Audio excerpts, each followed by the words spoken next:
Сәлеметсіздер ме? Біз бүгін осындай әдемі 3D жүрекше өрнегінің тоқылу жолын үйренеміз. Сызбасы осы, дәл осы жерде скриндап алыңыздар. Өрнектің ені мен ұзындығы 23-23 ілгек, мынау жасылмен белгіленген сандар.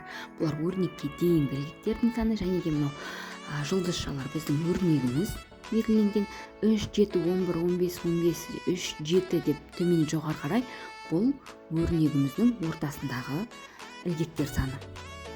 Ең алдымен қатар санына қосылмайтын 23 бос ілгек іліп аламыз. Содан соң 3 қатар жүргіземіз де 4-ші қатарда біздің өрнегіміздің бірінші ілгегі басталады.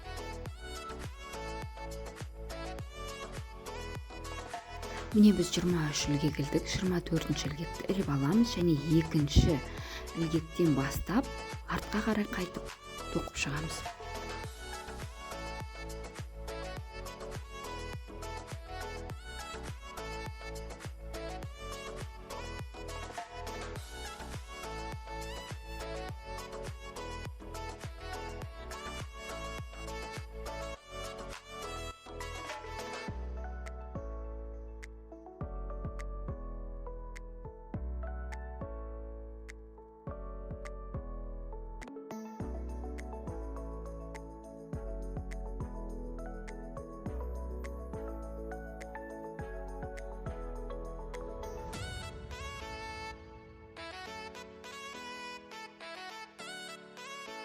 Қатардың соңына келгенде міндетті түрде тағы бір ілгек іліп аламыз. Ол біздің кері қайтара тоқуымыз үшін.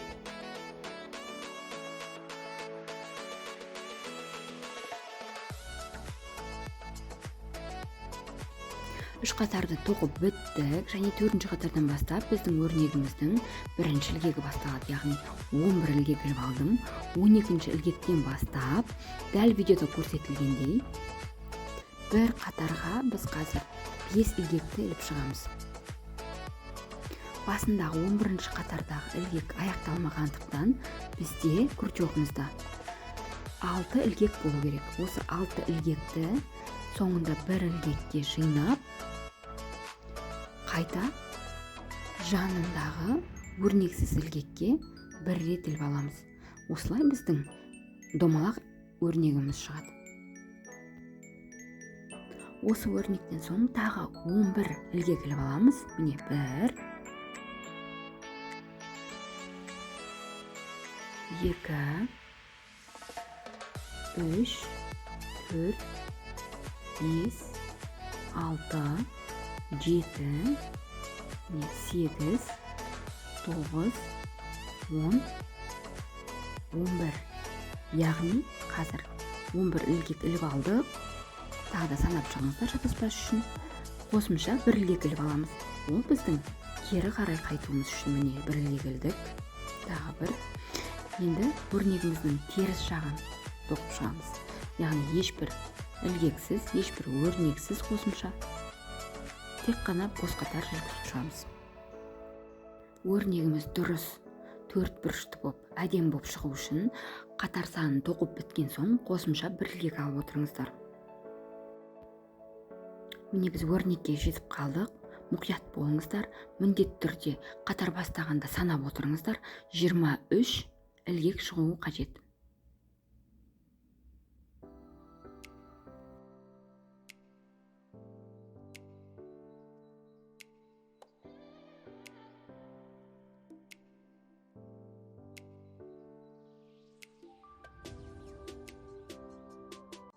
Жиырма бірінші ілгек, 22, 23 ілгек, тағы бір қосымша ілгек, яғни кері қайтамыз. Қазір сіздерге түсінікті болу үшін тағы бір рет көрсетейін. Өрнектердің тоқылу жолын мұқият қарап алыңыздар.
сызбамыз боюнча карайтын болсак, биз биринчи бос катар алып алдык, 23. Будан соң 3 катар жүргүздүк. Будан соң барып өрнегибиздин биринчи, 4-чү катардан баштап биринчи өрнеги башталды.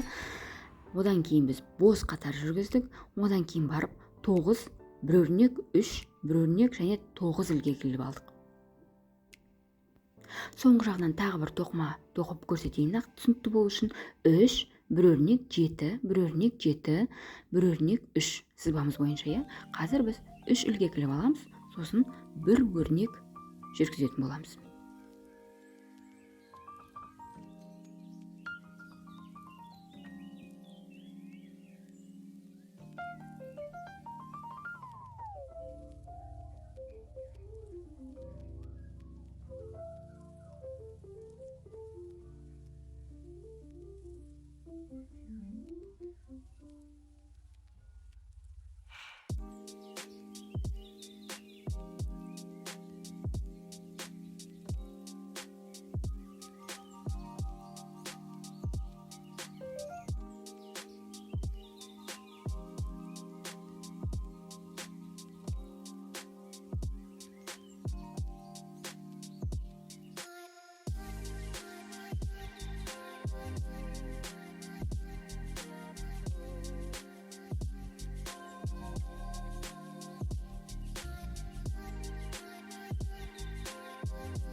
Соңындағы өрнегіміздің 2 қатары қалды. 18-ші қатар, 19-ші қатар бос қатар, яғни 20-ші қатар қалды. Одан кейін біз 3 қатарды бос өрнексіз жүргіземіз. Сонда бізде әдемі жүрекше өрнегі шығады. Жалпы жүрекше өрнегінің тоқылу жолы осылай. Сіздерге түсінікті болды деп ойлаймын. Егер сұрақтарыңыз болса, комментарий бөліміне қалдырыңыздар. Сіздермен бірге болғандағына менің каналымда тігін, тоқыма, құрақ, әр түрлі мастер-класстар бар. Кіріп, ұнаса тіркеліңіздер.